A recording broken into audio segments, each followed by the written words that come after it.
I only follow fitness influencers who I guess are white, like Australian influencer. Because when I go looking for brown fitness influencers, they don't exist. The influencer trend is dying, if you've noticed, and it's sort of like communities are building. So even if you're an influencer, you have to have a community. Exactly. When they ask me where you're from, and then I'm like, do you want to take a guess? Yeah. And then a lot of times I get Latin America as a place where I come from, but then I say, no, I'm actually from India, and they're like, really? You don't look like an Indian? Is there a rule that says you can't wear a shalwar kameez? Is there a rule that you can't wear a sari out to the shops? And it's not. said that? I don't need you to approve and validate me. I am so beautiful just in my skin. Parents, our grandparents, like, why are you exercising? Just go and clean the house. Go and mop and go and clean. Like, exercise is not really considered as a thing that needs to be done and that's good for our health, right? Now I can do all these, I can have doodh haldi doodh and call the turmeric chai latte because it's trendy now, because it's been accepted by the Western media.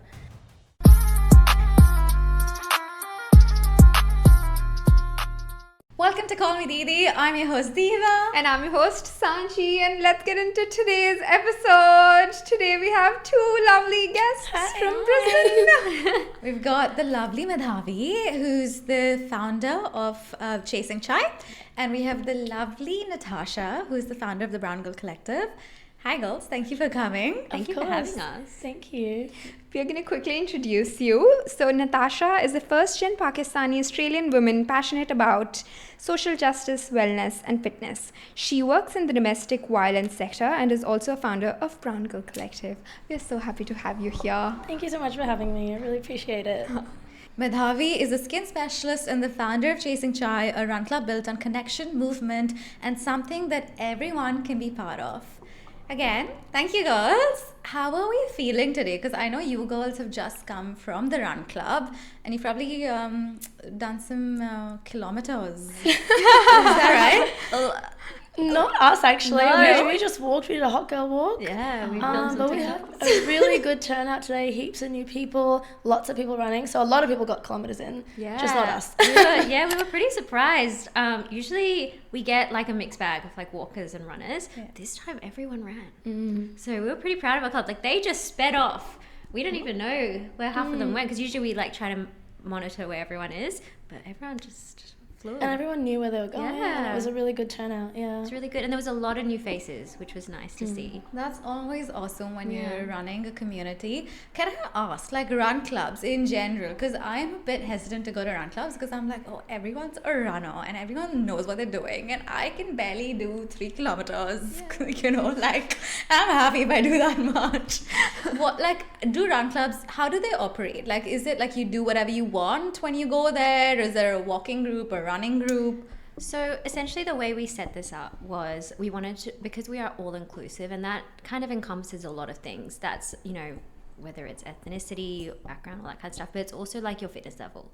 So we wanted to make it a bit like easier and a lot gentler for people so that they feel less scared. So we've kind of got a walking group.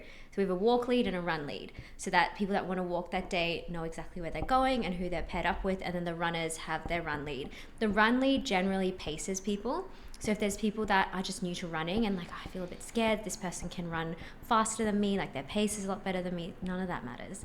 Like we have a run lead there to make sure that you're hitting your goal and actually running one safely, and then two are able to run the PB that you want to hit, kind of thing. So yeah, I think we've made it really inclusive in that sense, and we kind of don't force people to run either. You know, and a lot of our content isn't actually running, it's more like the social aspect, so that people can see that no, it's not that scary. We're not those like big fitness clubs that you know you have to feel like you need to perform. It's not like that. Yeah, and I think that's what makes it so welcoming as well. I have a lot of girls that come from the Brown Girl Collective who's, you know, I'm encouraging them to come to Chasing Chai and they're like, but I'm not a runner, like the exact same thing. And I'm like, please girl, like you can walk, like walk with me. Like, you know, it's so inclusive, and that's what I love, because you want fitness and also movement to be accessible and to be welcoming, and it can be a bit daunting when you're not in that space to feel like you can go. And honestly, this was one of the first run clubs that I joined when I first joined up, and it's been the best because of that reason, like because it is inclusive and like you don't feel like you have to, like Madhavi said, perform or like be at a certain level to be accepted, which is really cool. And I think the other thing that makes it really nice is like when you see run clubs online, you see a lot of the way people are dressed. And like you're like, oh my god, they've got their like glasses, they've got their, you know, little biking shorts and everyone's got their carbon plated The shoes. running glasses always like, I'm like, what? They're scary. I'm sure there's a reason for it to go from here to here. Yeah. But it is a bit intimidating. It is, but you get people rocking up in trackies, Yeah. you know, and like I think that's what I love. Like people come in their most comfortable gear. No one's really there to kind of show off or look a certain way. It doesn't matter. And the other thing is, I think the reason that we've made it this way is has a lot to do because of like my health. For example, I can't run. So I wanted to have a club where running wasn't actually the center of everything. It could be walking, it could be, I don't know, like jogging, it could be Crawling. Like it doesn't matter. So we wanted to make it a little bit gentler in that sense. Yeah. Because I've been to so many run clubs where I've just had to, like, nobody walks. And it's really intimidating. So that's why we put the focus on walking. Like whenever we talk to people about it, we're like, you can walk. That's the first thing we say. And I think that's what makes it feel a little bit less. I do want to ask, so with chasing chai, you mentioned you had a health condition.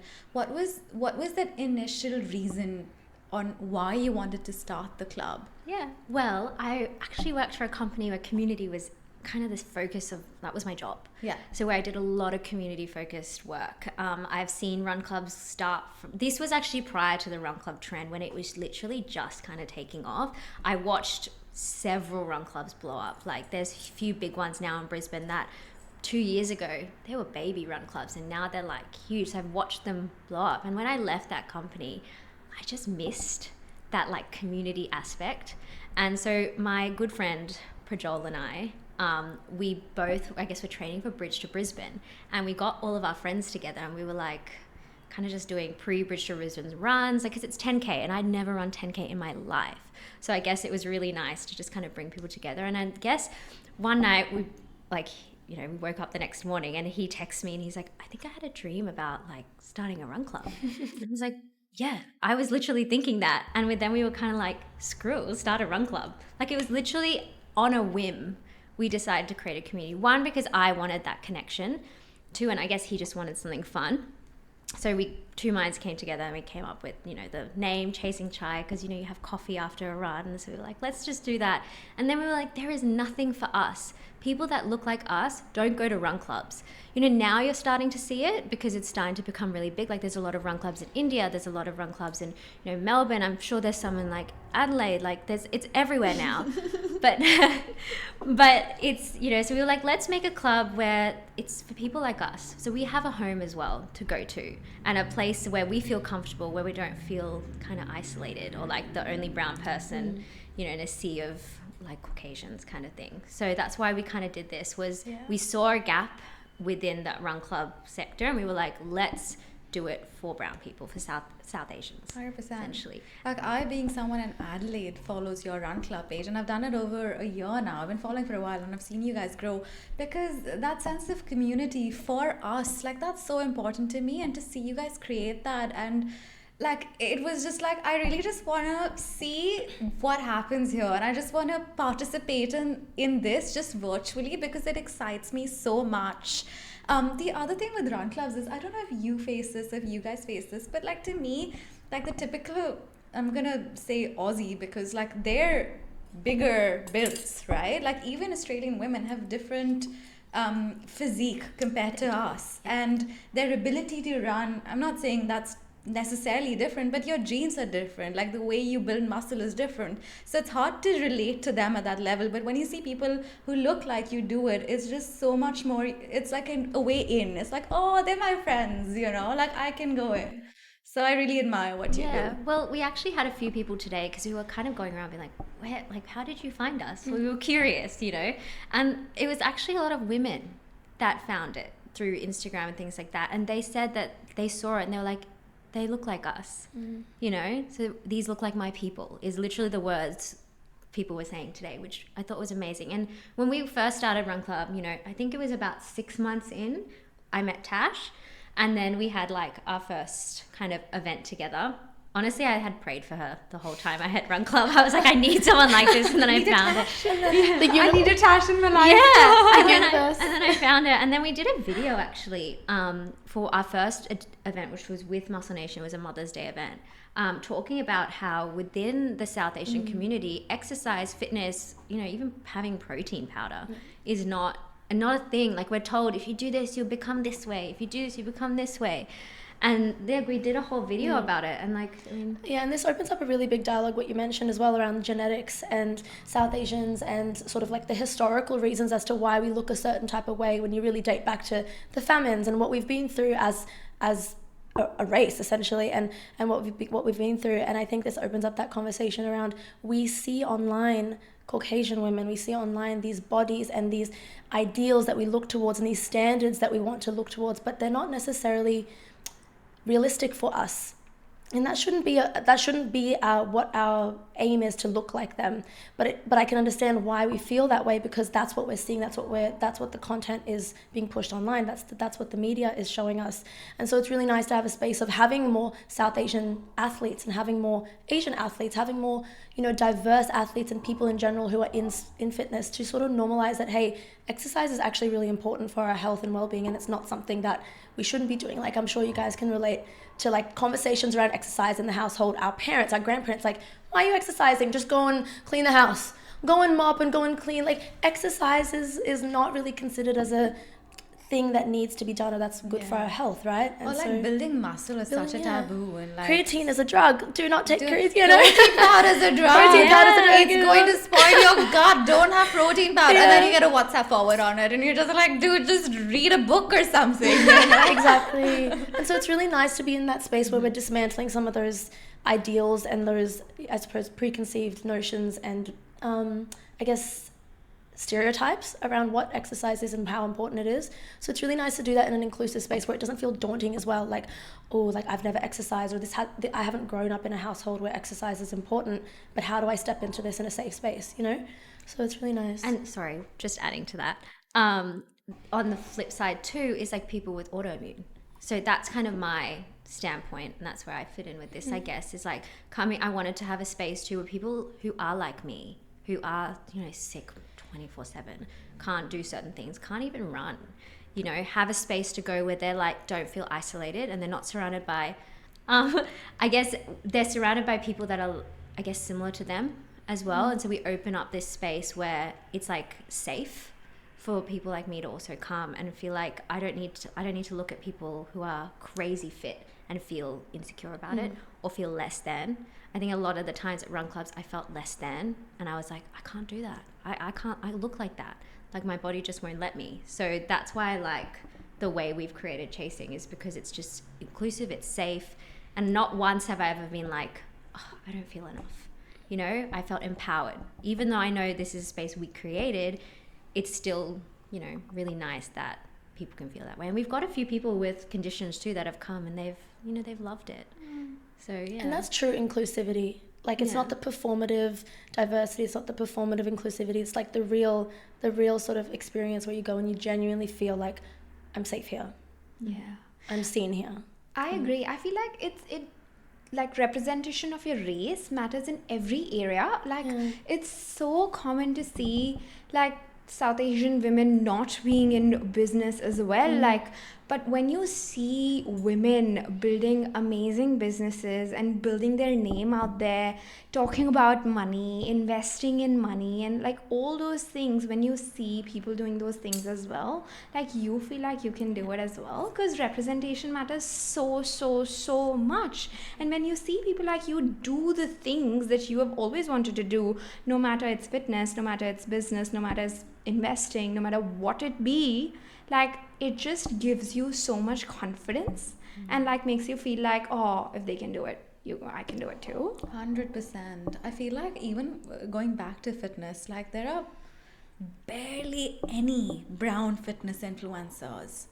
So what was your experience like growing up here? Because like, when I go, I'm really like, I follow so many fitness influencers, and that's a separate conversation, because yesterday we had a chat with a specialist who's a eating disordered or disordered eating specialist, I guess, bit of both. And we were talking about how, you know, influence of influencers, how much that can impact people, and like, you know, the food they eat and all that. Anyway, that's a separate conversation. But the conversation also is that I only follow fitness influencers who I guess are white, like Australian influencers. Because when I go looking for brown fitness influencers, they don't exist. So, and I know both of you, like you've obviously found a chasing shy. I know you really are very active, and you have your own journey with fitness that you've, you know, been, I guess, for many years you've been going through. What was that like? Like, where did you find your source of inspiration in that?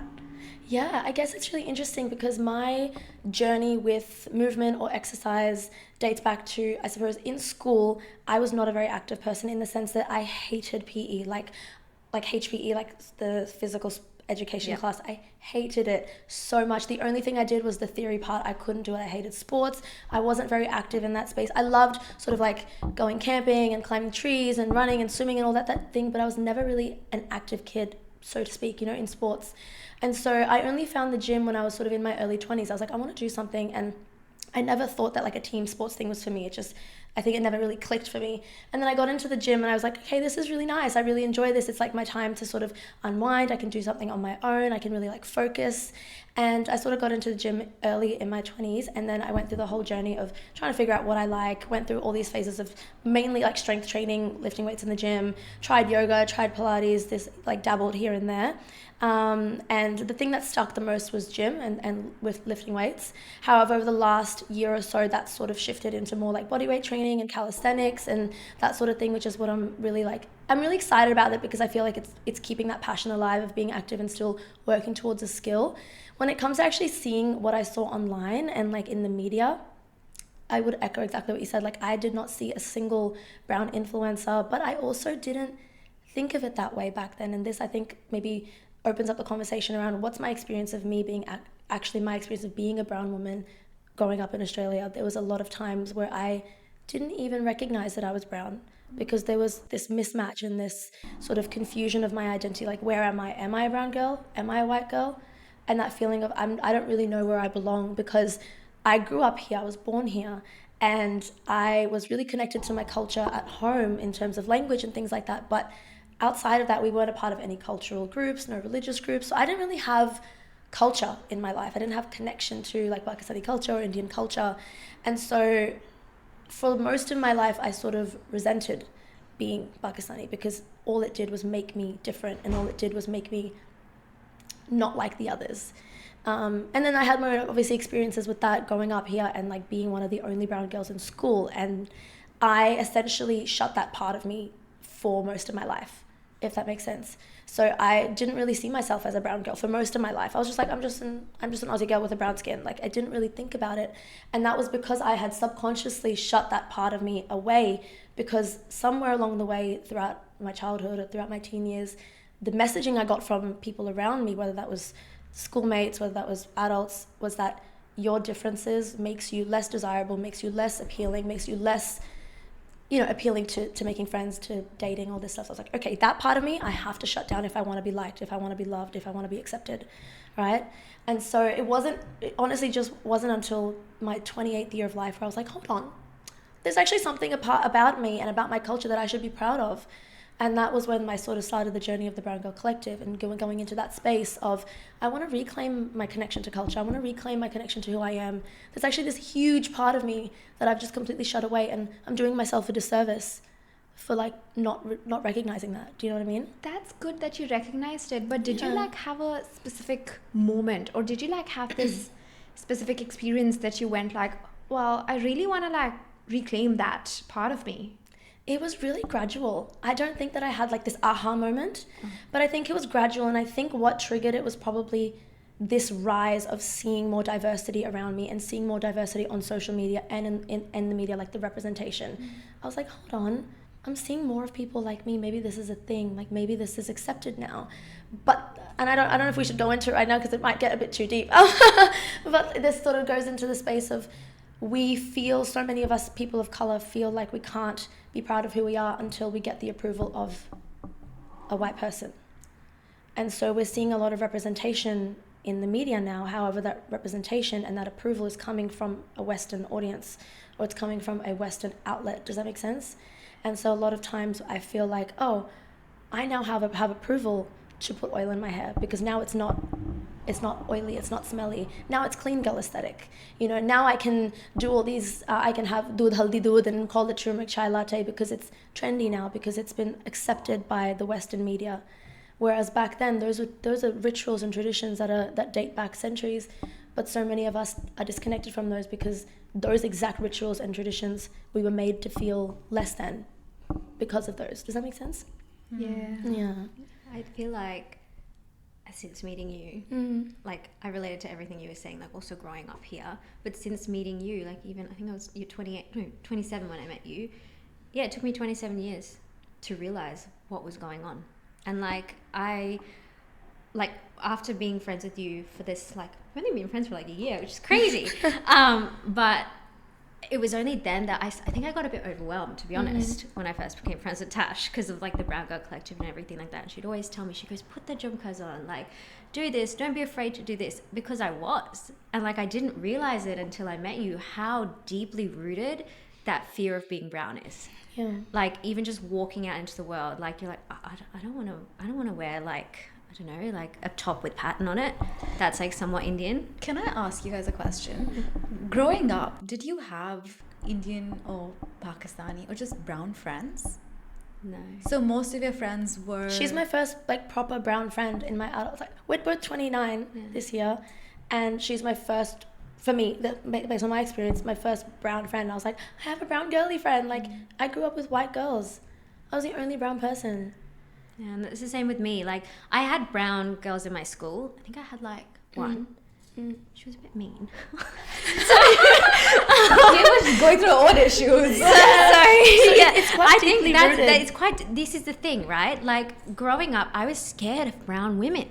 Like it's weird. There's like a flip side to this you don't realize. Like obviously when you grow up in India, it's different. Everyone's the same as you, you know. So it doesn't matter. But growing up here, the brown here is a different type of brown. Like it's very, very different. Tell us more about it. Like, so what is it? Basically, like in high school, this is why I was scared.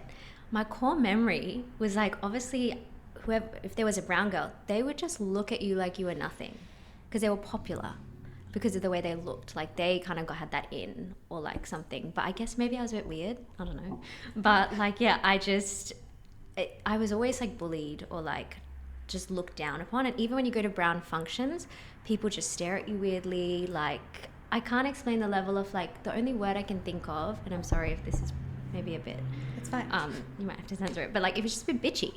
No, I swear all the time. So Yeah, okay, yeah. Well, it just, the environment is just a bit bitchy. That's the only word that I can think of. And this is what I was telling Tash, like I guess my first brown friend was my best friend Sargam. And she was nothing like that. Like she's Canadian. Canadian people are lovely, so it kind of was fine. But she was also not very brown. Like she embraced her culture. She had that kind of healthy medium. But again, and she actually had a lot of brown friends.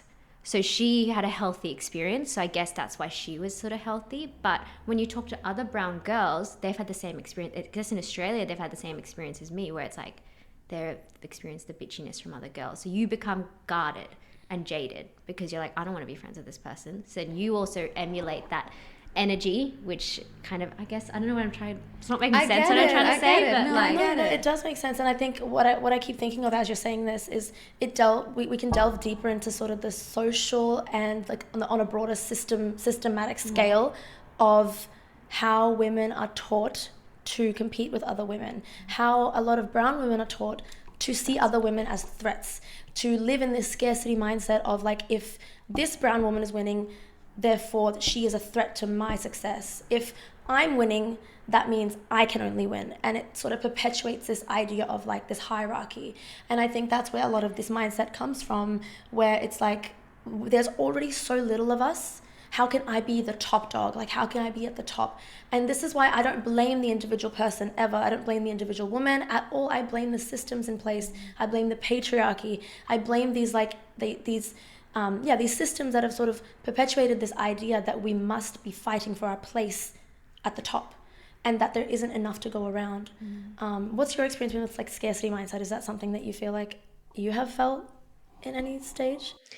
I personally haven't really dealt with that. Yeah, that's really much good. in my Glad life. for you. We talked about this in our previous episodes, why the competitive thing comes up. I think it's really also when we're growing up, especially like in India, when you grow up in a household where parents or extended family is like comparing kids in the family itself, and they compare and say, oh, like he or she is better than you, and like they do that comparison. You always feel like you have to perform in order to be loved, and so you always grow up with that very competitive feelings in your heart, that you just end up becoming that person, and like it's really hard for you to collaborate rather than compete. Exactly. That's literally what I was just, when you were talking and then this, you said exactly that you're right, don't blame the individual, because it's actually not the child's fault. No. Like it's not. It's about, you're right, it's like the system. It like comes down from like grandparents to like parents and then their children.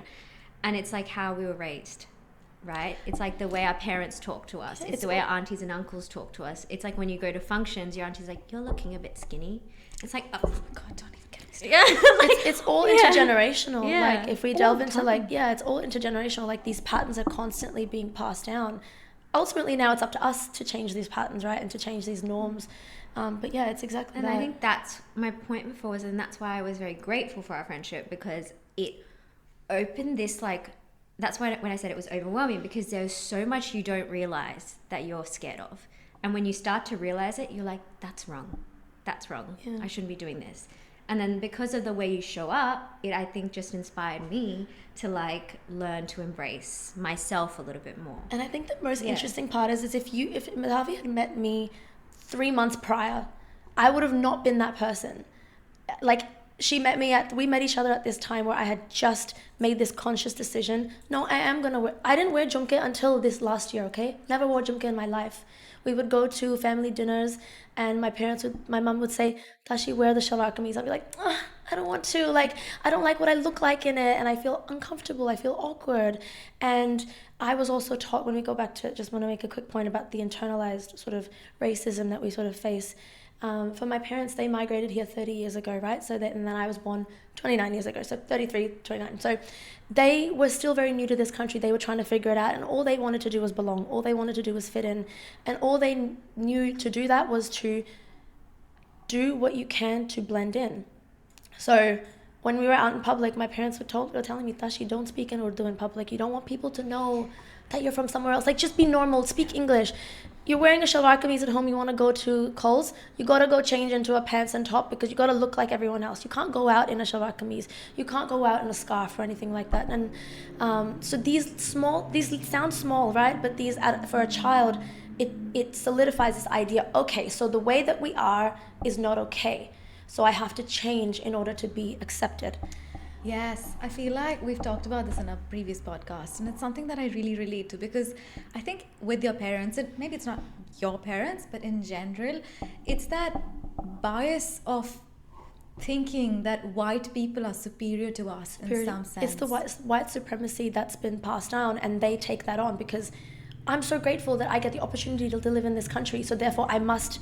You know what's weird is that when I came into this country for the first few years, I went through that.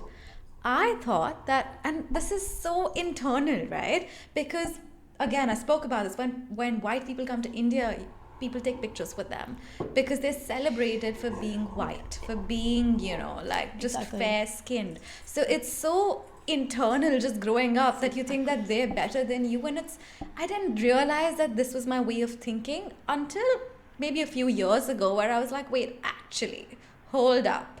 I don't give a shit, I don't need you to approve and validate me. I am so beautiful just in my skin. And I think that's when, it's so relatable, because the first few years, even I feel scared of wearing a traditional outfit and go into Kohl's.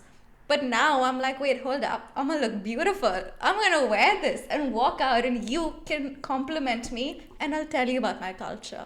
You know what? To that point, I actually have one of my other best friends. She actually wears suits and saris to work. Oh, there you go. Oh, and beautiful. she is someone, I guess she's also another person that's really inspired me a lot in that sense.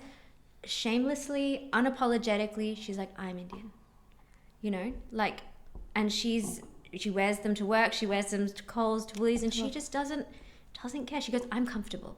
These are my clothes. Like, it's just clothing. Why are we differentiating them? Why, what? It's just a piece of cloth. Yeah. And so she was like, I don't need to be like, what's the right word? I don't need to feel ashamed. Is that? Yeah. I guess ashamed Sure. is the right word. Yeah. About wearing this kind of stuff in public, you know. And I was like, oh. I sat to sit with that for a minute because I was like, what do you mean? Because I was like you. I was like, I don't want to wear it. We're made to feel it's inappropriate, and then when you really That's right. when you really like peel back the layers, you're like, what about it is inappropriate? Yeah. It's just clothing. Is there a rule that says you can't wear a shalwar kameez? Is there a rule that you can't wear a sari out to the shops? And it's Who not said that? the native, I guess you guys are also native. I need to reword that. It's not the Caucasians who make us feel that way. It is It's internal. internalized. It's the internalized bias. It's the internalized racism. I'll tell you something. This is probably like, I don't know if this is going to shock you guys or if this is something you've experienced or heard someone else say, but growing up, when people would ask me where I'm from, I would get them to guess. I'd be like, guess. And they'd be like, Spanish, Brazilian. And I'd be like, oh, thank you so much. That's such a compliment, but no. And like, where are you actually from? And I'd be like, so embarrassed. I'd be like, no, I'm from Pakistan. And I was ashamed. Like, I resented it. How sad is that? Yeah. Isn't that heartbreaking? I used to do that too. Isn't that heartbreaking? Previously, yeah. Whenever I go but I do it for fun. Like, a lot of the times when I ask people, when they ask me where are you from, and then I'm like, do you want to take a guess? Yeah. And then a lot of times I get Latin America as a place where I come from. But then I say, no, I'm actually from India. And they're like, really? You don't look like an Indian? Exactly. That comment. And the problem is when we then take that as a compliment. That's the issue. I Is that agree. when we get, oh, you don't look Indian, and then you say, thank you. That's what I used to say. Oh, well, thank you. What? How embarrassing is how horrible is that? Pakistanis are beautiful. Indians are beautiful. South Asians, we're all so beautiful. We have a unique culture that is not above anyone else, but it's equal. And to think that these systems and these I suppose ideals and this white supremacy has made us so internally believe that we're less than, that we perpetuate that within our own circle, right? Like you said, it's internal. We do that to each other. So a lot of this comes from within. Yeah. It doesn't come from the Caucasians as much as we think it does. It comes from each other. It's Yeah. I know. And Yeah. I guess on that other point to that as well, I guess for me as well, it was the same. But because I'm already half, I tried to not lean into my Indian half. Like, even now, people are like, because I'm half Thai, half Indian.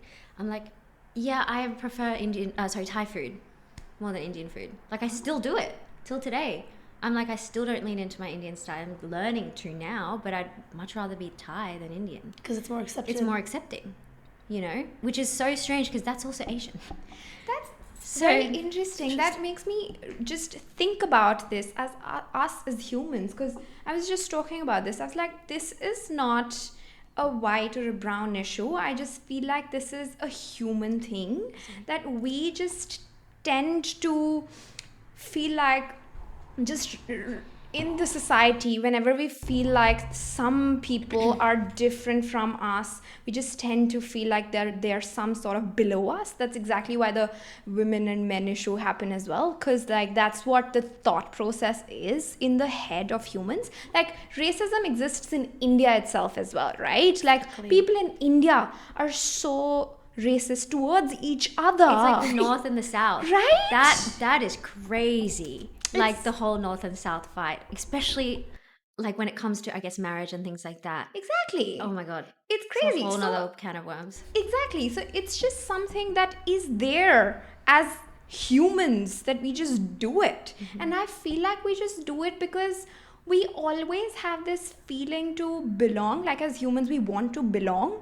But whenever we feel like we don't belong, then the issue of that feeling like, oh, you want to fit in, and then we try and change something about ourselves, and then we become inauthentic to ourselves, and then we have to eventually find a way back to ourselves and like reconnect with our original selves. It's just very, very, very interesting. And the only way I think you can deal with this issue as a society as a whole is when you talk about these things as a child, Yeah. and like in your childhood, when your parents teach you those values and your parents teach you to be comfortable in your own skin and in your own self, no matter how you look, no matter how you are, no matter who you are, like just be so confident in who you are that no matter like it's a man or a woman or a color or a race or whatever, like you are able to deal with that. You know, I think we had this conversation 2 days ago. I think I was talking to her about this, and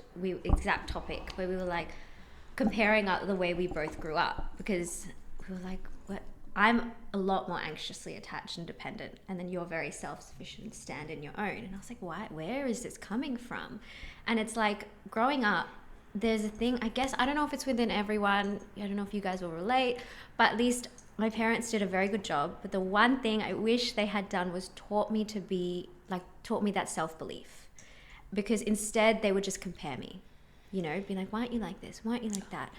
And that is a very Indian thing to do, right? And especially growing up in India, I hear it a lot with my cousins, because, you know, you guys have those big board exams and things like that. Like your mum would tell me, she was like, you know, we get compared to our cousins, like, why are you not getting this grade? Why are you not studying like this? Like, I wish that I was raised to be more self-sufficient, more like, I guess, love myself a little bit more, and gentler on myself. We're not taught to be gentle.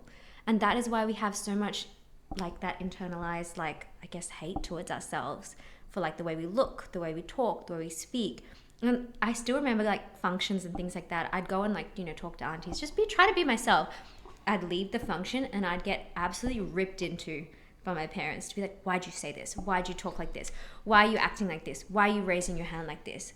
Why are you talking so much about yourself? Like, you know, and it's like, no, I was literally just being me, you know? And then now, as a 29-year-old adult, I'm constantly questioning like myself. I got to Tash half the time after Run Club, be like, was I okay? Like, did I say everything okay? Was I acting okay? Like, I'm constantly standing there analyzing myself. Yes. I can't just be present in the moment. And I think that is something I wish, at least I hope the next generation is like taught to be like our kids. Our kids. It's basically. up to us. It's up to us. I'd love breaking to traumas. explore that a little bit as well, about the next generation, right? So my brother is actually doing a teaching degree, and I want to share an experience he recently had. So he went into placements. It was his first placement ever. He's recently moved from India, and he had this child who was like, my brother doesn't have a strong Indian accent. There's nothing wrong with that, but he just doesn't, okay? There was a child who, when my brother walked up close to him, he started doing an Indian accent and, you know, started, I guess, making fun. My brother was like, you didn't grow up here, did you? And he was like, no. And then that kid shut up, because it's like, it's stupid. But what that made me think is, like, these kids are growing up now, right? You guys have grown up and you probably faced what you did because you didn't have enough of representation around you. You didn't see as many brown people around you. I just wonder what it'll be like for our kids when they grow up, if we all choose to have kids. How do we ensure that they don't have the same experiences as we do, even though we can tell them, believe in yourself, you're great. At home, we give them all the empowerment, but when they go out, how do we nourish them so that they never lose faith in their identity?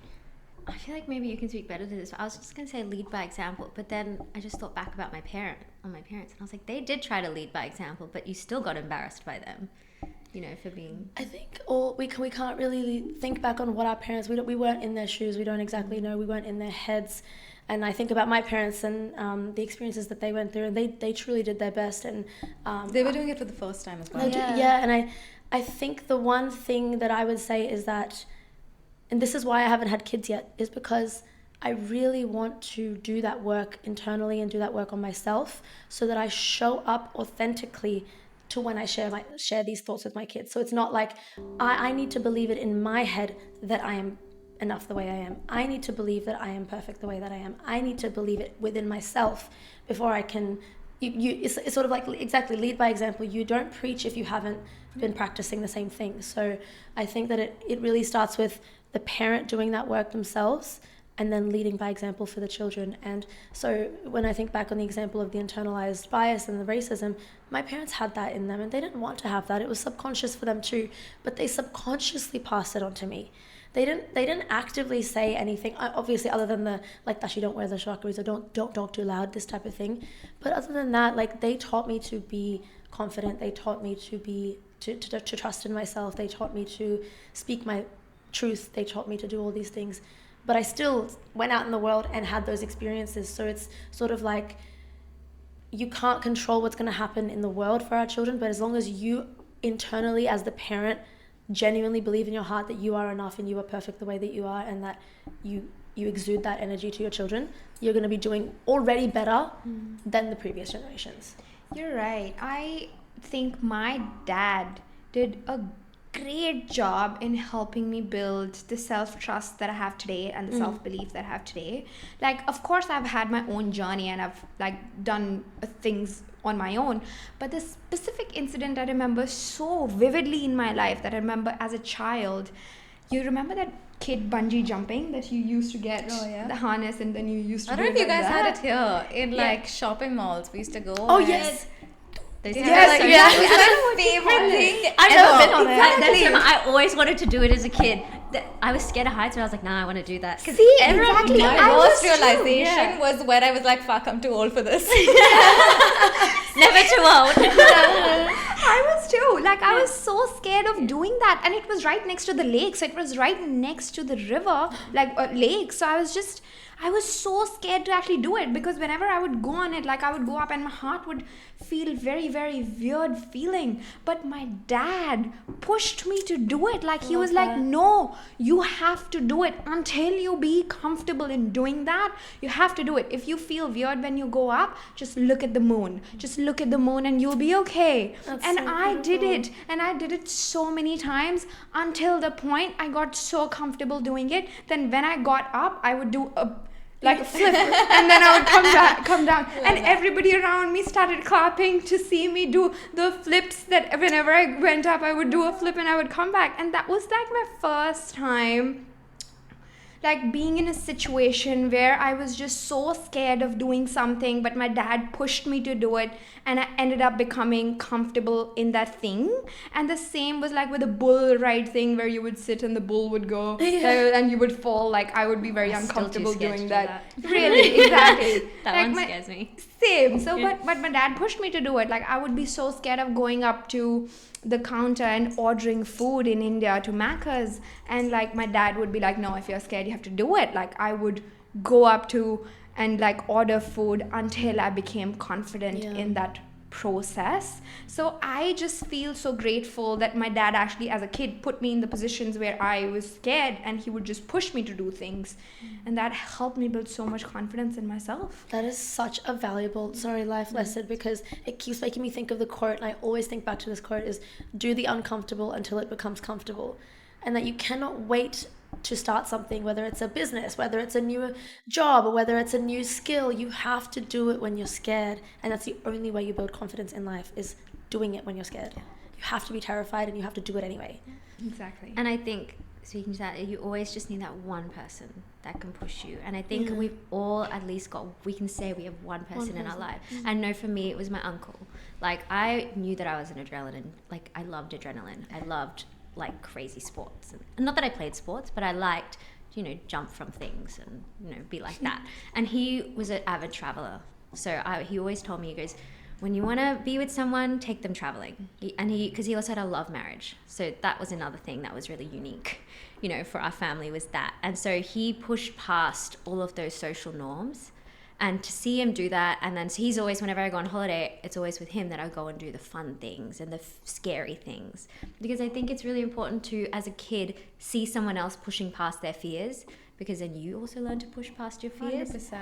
And then as well, like, speaking to what you said about and the question that you had about like, how are we going to empower our kids? I think it starts in the womb as the mother as well. And I know that my mum, for example, was a very anxious person, in just with all of these kind of things, but also just in general. And I think all of that translates. So being empowered yourself and knowing who you are, knowing where you stand, also having a good backbone around you is going to then pass on to your kids.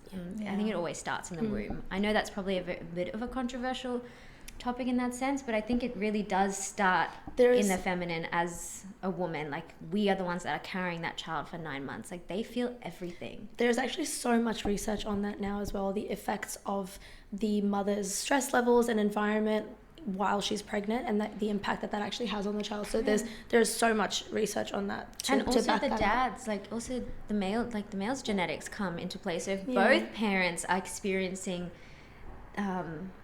I guess like life stresses and environmental stresses, and I'll give some context. I don't know if we want to delve into it too much, just because I'll go for too long. But I worked for child protection for quite a while, and so I worked in that space, and I work in domestic violence, as you guys mentioned. And so we see a lot of these families that are exposed to really high stress, high risk, dangerous environments, and the impact that it has on the children is quite detrimental.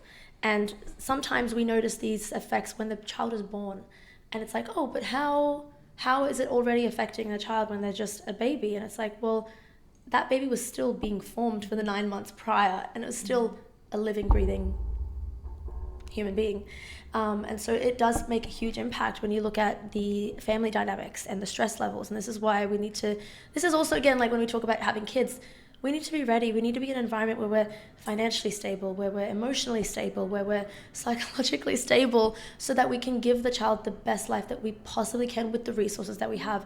And when I think back on my parents, they did the best they could with what they had. And when you know better, you do better. So I think this is very true, and I stand true to that, is that it happens in the womb, and the woman's body is so sacred. And also, like, I don't want to go too much into that. We'll get too much into like the woo woo of it, but you know, it really goes back to, and that's not something that we're told.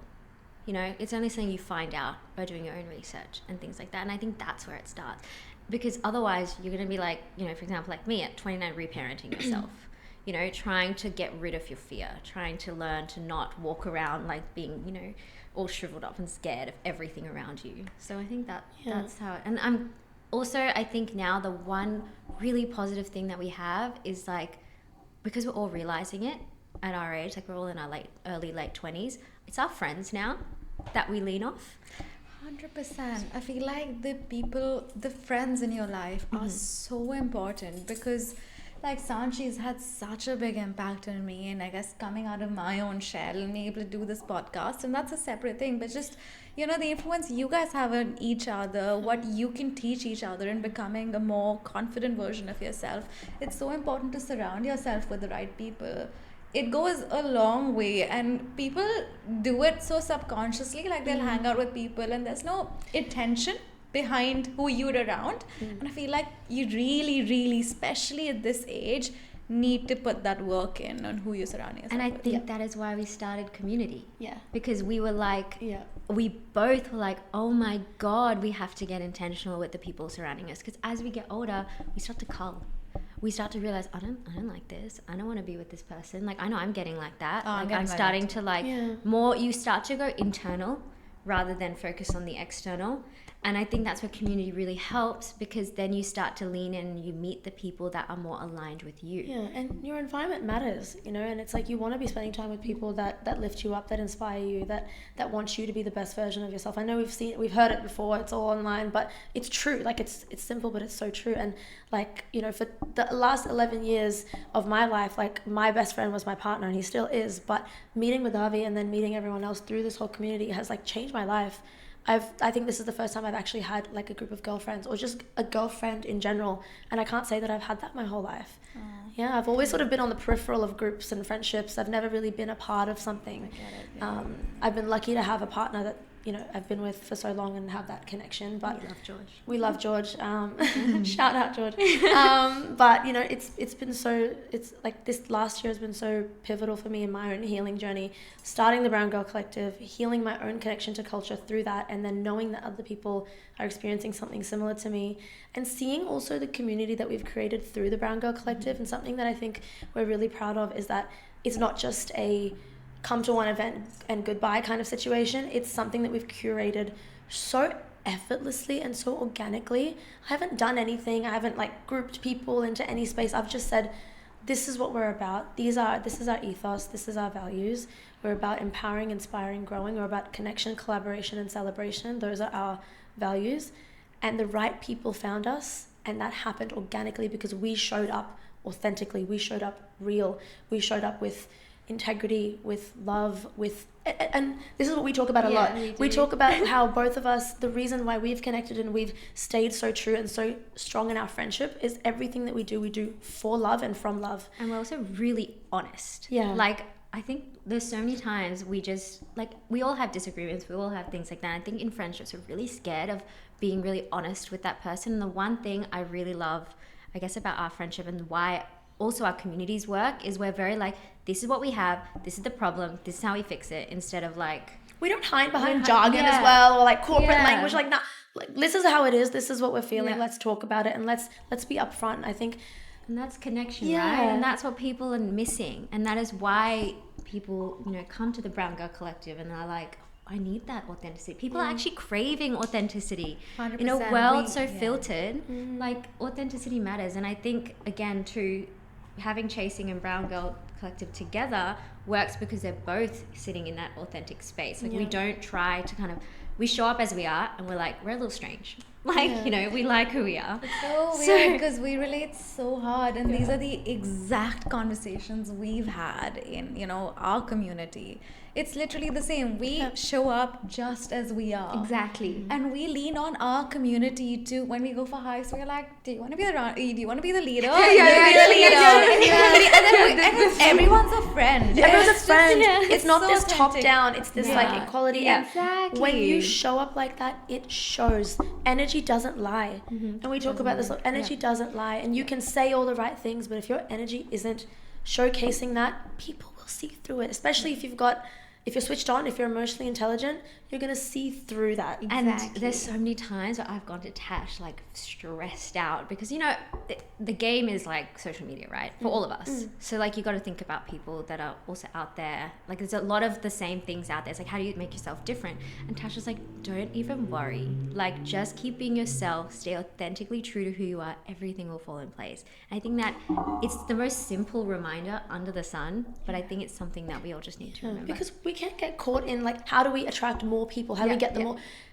When we let go of that pressure to attract more people, the right people will fall into our lap because we're exuding that energy. And I think, yes, maybe you won't get as many followers. You might not get as much reach because you're not, I don't know, curating your content, but the right people will come to you, and the right people will stay. Exactly. And like, for example, Chasing's only sitting at like 2,700 followers. It's not like we're sitting at 10K or whatever. Like, we're actually pretty small.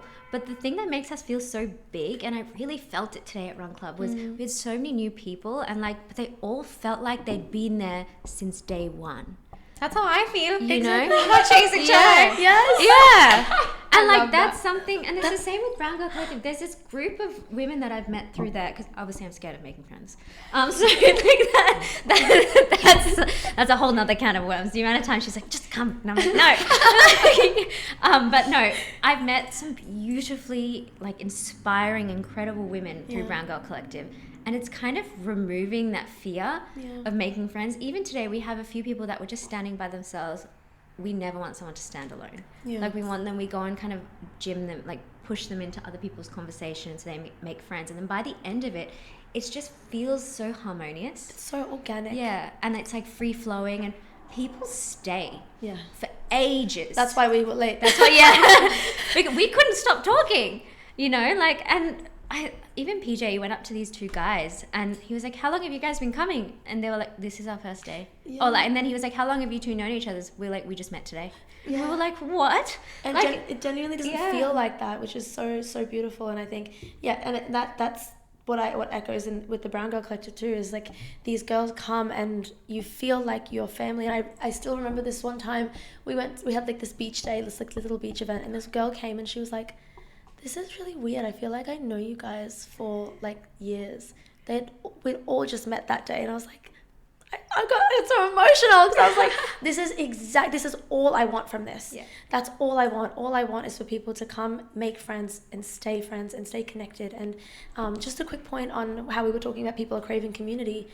Our world is becoming more and more individualistic as we go on. Every single day, it's all about what do I do? How do I do? And us all being South Asian, we come from a collectivist culture.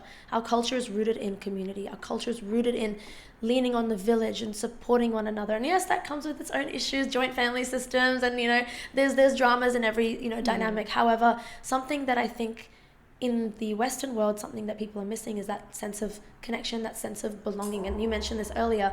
As human beings, we are social creatures by nature. We thrive in community. We can't do life alone. We can't. Well, and you see it in business now.